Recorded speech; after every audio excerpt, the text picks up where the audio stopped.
Vous regardez cette vieille photo et, au lieu de la joie, vous ressentez un vide douloureux dans votre poitrine. C'est comme si chaque souvenir heureux était devenu une blessure qui ne cicatrise pas. Si vous avez plus de 60 ans et ressentez cette nostalgie dévastatrice au quotidien, sachez qu'il existe une découverte sur la tristesse profonde qui pourrait sauver vos dernières années de bonheur. Ce que je vais vous révéler aujourd'hui est né d'une observation qui a complètement transformé ma compréhension de la détresse émotionnelle liée à la vieillesse. Je rangeais des photos de famille lorsqu'une patiente de 76 ans est venue me consulter, désespérée. Elena est arrivée au cabinet avec une boîte de photos, les mains tremblantes, non pas à cause de l'âge, mais d'une douleur émotionnelle qui la consumait depuis des années. Elena vivait seule depuis son veuvage, 5 ans plus tôt. Ses enfants vivaient loin. Ses petits-enfants avaient grandi sans la connaître vraiment, et chaque objet de la maison semblait évoquer le passé. Mais ce n'était pas seulement de la solitude.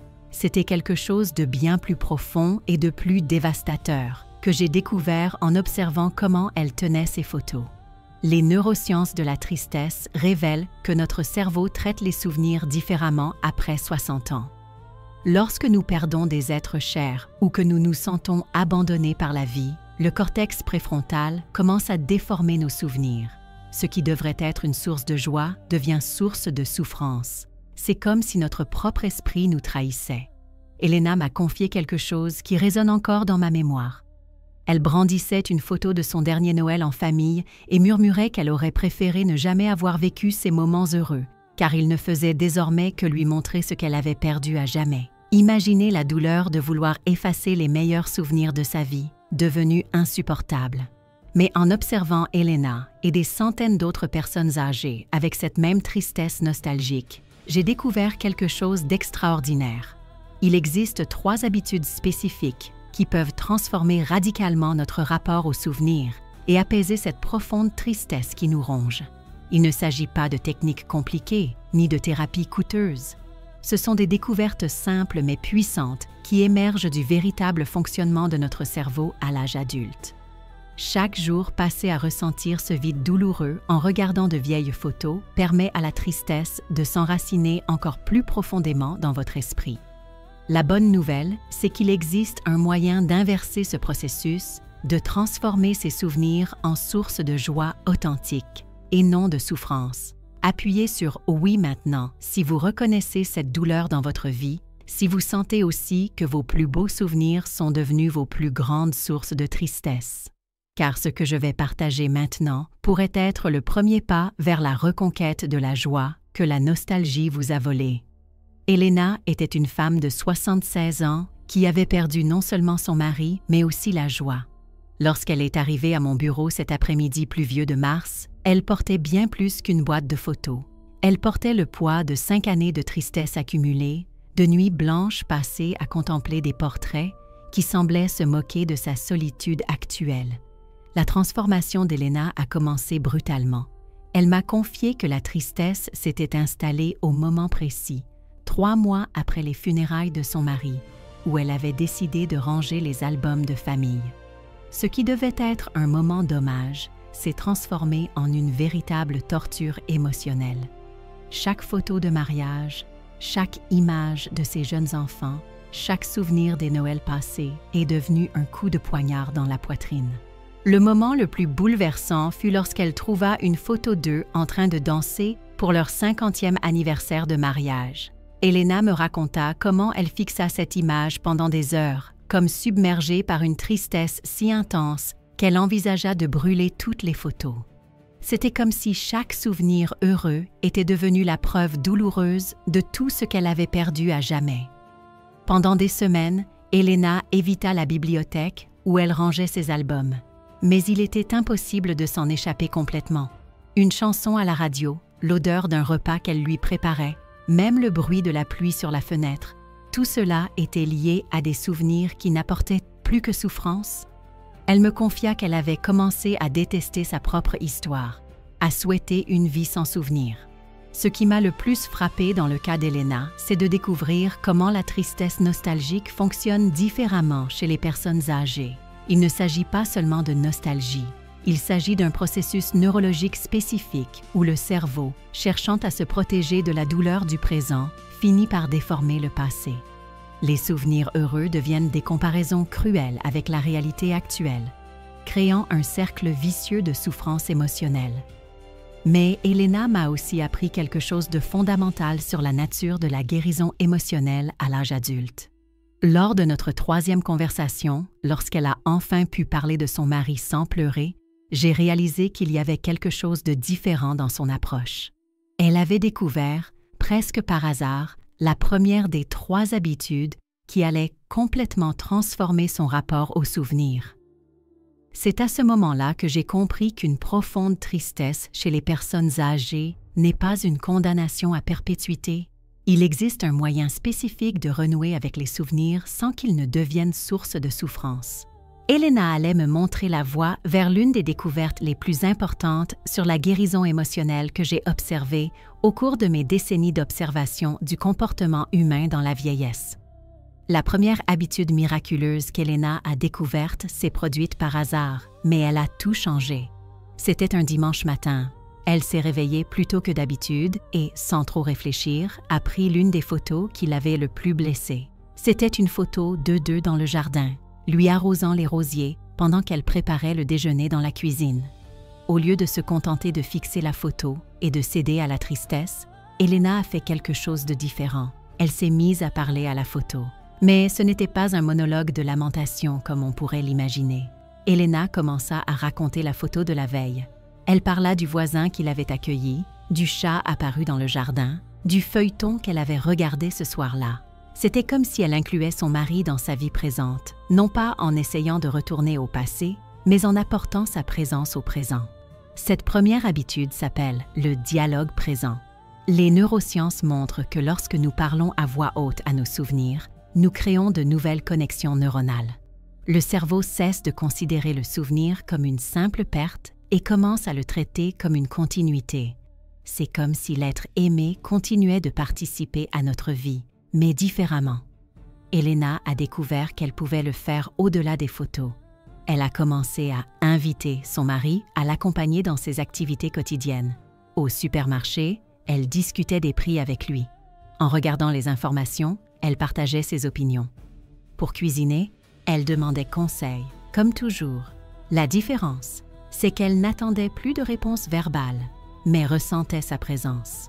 Il est intéressant de noter qu'Elena ne niait pas la mort ni ne se créait un fantasme. Elle repensait son absence.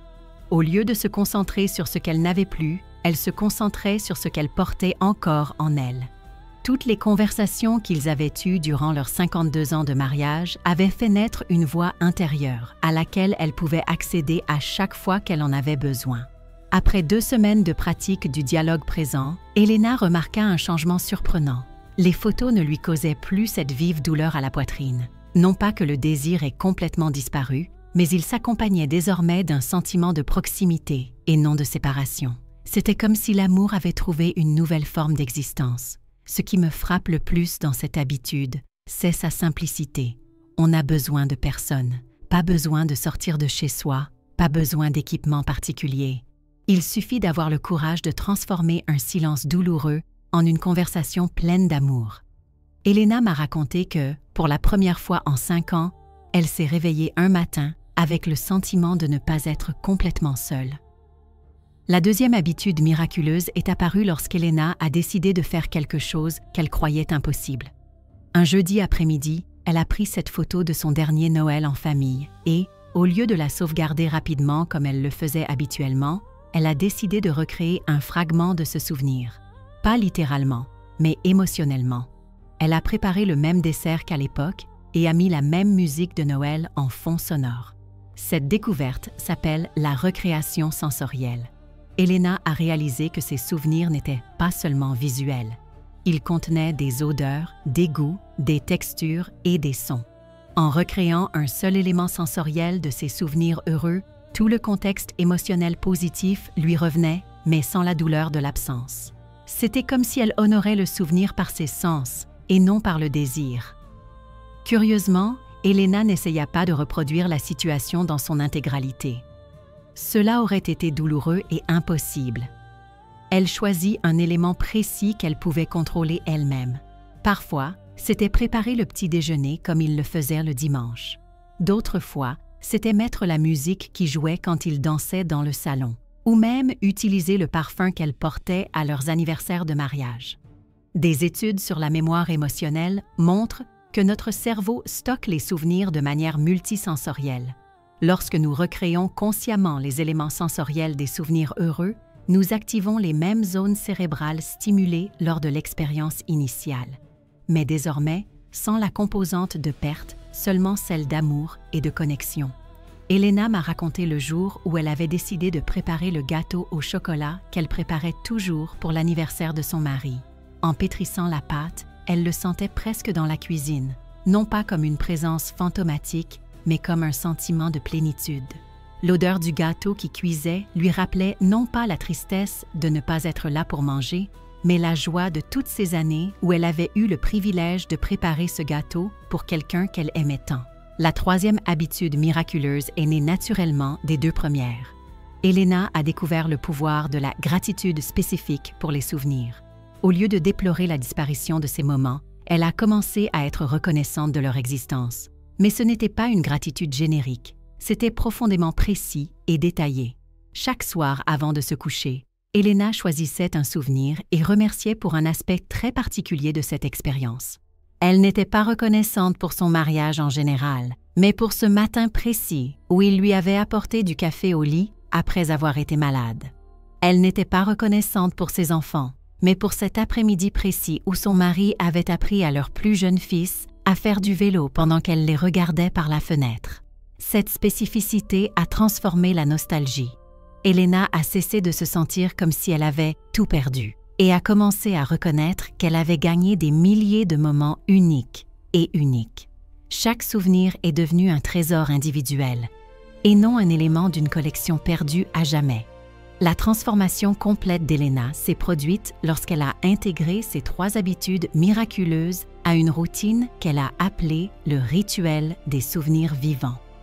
Chaque matin, au réveil, elle choisissait une photographie et appliquait les 3 habitudes dans l'ordre. D'abord le dialogue présent, puis la recréation sensorielle d'un élément, et enfin la gratitude spécifique pour ce souvenir. Ce qui m'a surpris, c'est l'effet synergétique de cette combinaison. Elena n'était plus assaillie par des souvenirs aléatoires et douloureux tout au long de la journée. Elle avait créé un moment sacré et contrôlé pour se connecter à son passé heureux, nourrissant ainsi le présent au lieu de le détruire. 3 mois plus tard, Elena m'a recontactée, mais cette fois pour me faire part d'un événement extraordinaire. Elle avait commencé à créer de nouveaux souvenirs positifs. Elle n'était plus prisonnière du passé, mais utilisait le pouvoir émotionnel des anciens souvenirs pour construire des expériences enrichissantes dans le présent. Elle a commencé à suivre des cours de peinture, à renouer avec de vieux amis et envisageait même d'adopter un chaton. Le plus impressionnant, c'est quand elle m'a montré son nouvel album photo.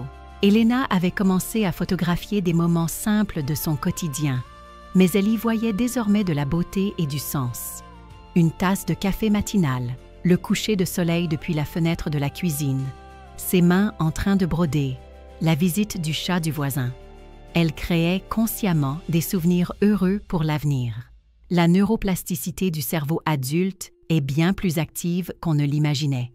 Elena avait littéralement reprogrammé sa façon de traiter les souvenirs.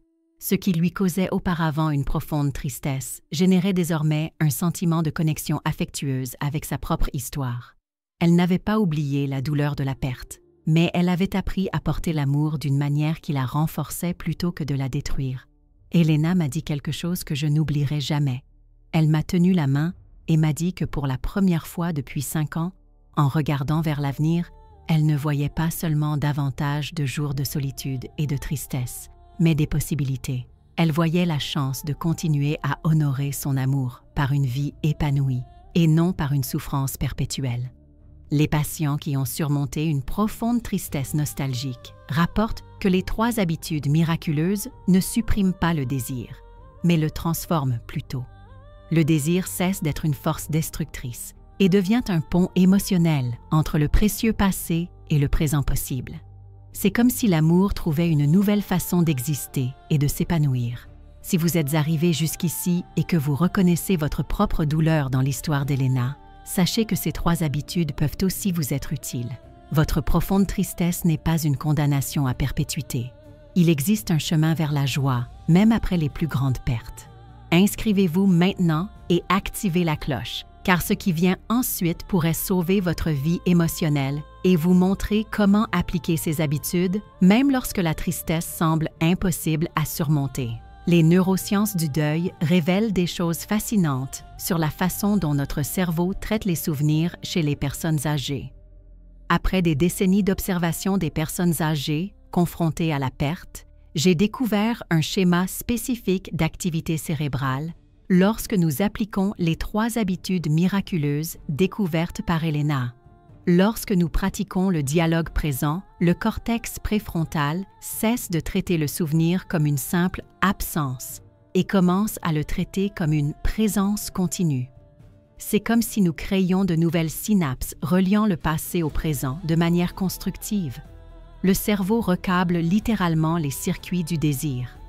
La recréation sensorielle active simultanément plusieurs zones cérébrales auparavant inactives. Le système limbique, responsable des émotions, reçoit des stimuli positifs des sens, tandis que l'hippocampe, qui stocke les souvenirs, renforce les connexions associées à la joie plutôt qu'à la douleur. Il s'agit d'une reprogrammation neurologique naturelle et puissante. La gratitude spécifique pour les souvenirs stimule la production de sérotonine et de dopamine, les neurotransmetteurs du bonheur. Mais ce n'est pas tout. Elle réduit également le taux de cortisol, l'hormone du stress qui entretient la tristesse profonde dans l'organisme. Chez les personnes âgées, cette réduction du cortisol a des effets bien au-delà de l'aspect émotionnel et a un impact positif sur la santé physique. Ce qui m'impressionne le plus, c'est la façon dont ces 3 habitudes agissent ensemble pour inverser ce que j'appelle le piratage de la mémoire émotionnelle. Auparavant, le cerveau traitait les souvenirs heureux comme des signes de perte. Après une application régulière de ces habitudes, ces mêmes souvenirs commencent à être traités comme des signes d'amour et de connexion. Elena n'était pas un cas isolé. En observant des centaines de personnes âgées en proie à une tristesse nostalgique, j'ai constaté que celles qui parvenaient à appliquer systématiquement ces 3 habitudes présentaient des changements mesurables non seulement dans leur humeur, mais aussi dans la qualité de leur sommeil, leur appétit et même leur posture. C'était comme si l'organisme tout entier réagissait positivement à cette nouvelle façon de traiter les souvenirs. Un aspect particulièrement puissant est la façon dont les habitudes créent ce que j'appelle l'immunité émotionnelle. Après quelques semaines de pratique, des situations qui déclenchaient auparavant des accès de tristesse, comme des rendez-vous spéciaux ou une musique rappelant des êtres chers, commencent à susciter des sentiments de connexion et de gratitude plutôt que de désespoir. Partagez ceci maintenant avec quelqu'un qui a besoin de l'entendre aujourd'hui, car peut-être connaissez-vous quelqu'un qui souffre en silence avec cette tristesse nostalgique qui le ronge. Pour que les 3 habitudes miracles fonctionnent pleinement, j'ai développé un protocole spécifique en observant des cas comme celui d'Elena. Il ne suffit pas d'appliquer les techniques au hasard. Il faut créer un cadre qui transforme ces pratiques en véritable guérison émotionnelle. Le premier élément du protocole consiste à choisir le bon moment de la journée. Le matin est idéal car notre cortex préfrontal est le plus actif et réceptif aux nouvelles connexions neuronales. Elena a constaté qu'appliquer le rituel des souvenirs vivants juste après le réveil créait un bouclier émotionnel qui la protégeait des accès de tristesse tout au long de la journée. Le deuxième élément est la progression progressive. Ne commencez pas par les souvenirs les plus douloureux. Elena a commencé par des photos qui suscitaient une tristesse modérée et non les plus dévastatrices. Le cerveau a besoin de temps pour se reprogrammer. C'est comme exercer un muscle émotionnel atrophié par la douleur. Le troisième élément crucial est d'avoir un objet d'ancrage. Elena a choisi une chaise spécifique dans la pièce où elle accomplissait toujours son rituel. Cet objet est devenu un symbole de guérison, un lieu sacré où elle savait qu'elle serait en sécurité pour ressentir et traiter ses souvenirs. Disposer d'un espace physique dédié renforce considérablement les effets des habitudes. Le quatrième élément du protocole concerne la validation émotionnelle. Il est crucial de reconnaître que certains jours seront plus difficiles que d'autres. Elena a appris à ne pas se culpabiliser lorsque la tristesse s'installe, même après avoir mis en place ses habitudes. La guérison émotionnelle n'est pas linéaire. C'est un processus naturel avec des hauts et des bas. Un élément qui m'a surprise a été l'importance de noter les progrès. Elena a commencé à noter très simplement ce qu'elle ressentait avant et après chaque séance du rituel. Cela prouvait concrètement ses progrès, ce qui était particulièrement important les jours les plus difficiles, quand rien ne semblait fonctionner. Le protocole comprend également un filet de sécurité émotionnelle. Elena a identifié 3 personnes à contacter si sa tristesse devenait insupportable. Il ne s'agissait pas forcément de personnes à qui se confier, mais de présences humaines qui lui rappelleraient qu'elle n'était pas complètement seule au monde. Enfin, l'élément le plus puissant du protocole est ce que j'appelle la cellule d'espoir. Elena a dressé une petite liste de choses qui continuaient de la fasciner ou de l'intéresser, même de façon minime. Des plantes qu'elle voulait cultiver, des endroits qu'elle voulait visiter, des recettes qu'elle voulait essayer. Ces petits désirs sont devenus des passerelles vers un avenir possible. Commentez maintenant lequel de ces souvenirs nostalgiques vous fait le plus mal afin que je sache comment je peux aider plus de gens comme vous. 6 mois après notre première rencontre, Elena est venue me rendre visite pour la dernière fois en tant que patiente. Elle est arrivée avec, non pas une boîte de vieilles photos, mais un nouvel album, rempli d'images de ses créations des derniers mois. On y trouvait des photos de ses cours de peinture, du chaton qu'elle avait adopté, des amis qu'elle avait retrouvés, des recettes qu'elle avait testées. Mais ce qui m'a le plus émue, c'est de la voir feuilleter son vieil album sans douleur. Elena n'avait pas oublié son mari, ni minimisé sa perte. Elle avait appris à porter l'amour d'une manière qui nourrissait sa vie présente plutôt que de la détruire. Les mêmes photos qui l'avaient autrefois fait pleurer de désespoir évoquaient désormais des sourires nostalgiques, mais empreints d'une profonde gratitude. Elena m'a appris que la profonde tristesse liée à la vieillesse ne se résume pas à une perte. Elle se manifeste par l'incapacité à continuer d'aimer lorsque la personne ou la situation n'existe plus physiquement. Les 3 habitudes miracles enseignent précisément cela. Comment aimer de manière continue et transformatrice, en honorant le passé tout en construisant le présent. Le plus impressionnant, c'est qu'Elena n'a pas changé. Elle laisse rester la même femme sensible et nostalgique, profondément attachée à ses souvenirs familiaux. La différence, c'est que ses traits de caractère étaient désormais source de force et non de souffrance. Elle avait transformé sa sensibilité émotionnelle en outil de guérison. Si vous êtes arrivé jusqu'ici et que vous avez reconnu votre propre douleur dans l'histoire d'Elena, sachez que votre tristesse ne définit pas qui vous êtes. Ce n'est qu'une phase, un passage, pas une destination finale. Chaque jour passé à ressentir ce vide douloureux peut être transformé par l'application consciente des 3 habitudes que nous avons découvertes ensemble. Son histoire n'est pas terminée. Ses plus beaux souvenirs ne doivent pas être une source de torture. Il existe un moyen d'honorer tout ce qu'elle a vécu et aimé, d'une manière qui renforce son présent et non qui le détruit. Elena a prouvé que c'était possible, même à 76 ans, même après des pertes dévastatrices, même lorsqu'il semble n'y avoir plus d'espoir. Le dialogue présent, la récréation sensorielle et la gratitude spécifique pour les souvenirs ne sont pas de simples techniques. Ce sont des moyens de renouer avec la vie lorsqu'elle semble avoir perdu son sens. Ce sont des passerelles entre l'amour d'autrefois et celui qui peut encore être. Ce sont des invitations à cesser d'être prisonnier de ses propres souvenirs et à devenir le guérisseur de son âme. 3 choses avant de partir. Premièrement, si cette vidéo vous a touché et que vous avez vu votre propre douleur reflétée dans l'histoire d'Elena, n'hésitez pas à la liker. Deuxièmement, abonnez-vous. Chaque semaine, je vous propose des solutions scientifiques et efficaces pour atténuer la solitude après 60 ans. Troisièmement, regardez la vidéo suivante qui apparaît à l'écran, où je révèle l'erreur matinale qui aggrave la tristesse sans que vous vous en rendiez compte et comment la corriger en seulement 5 minutes.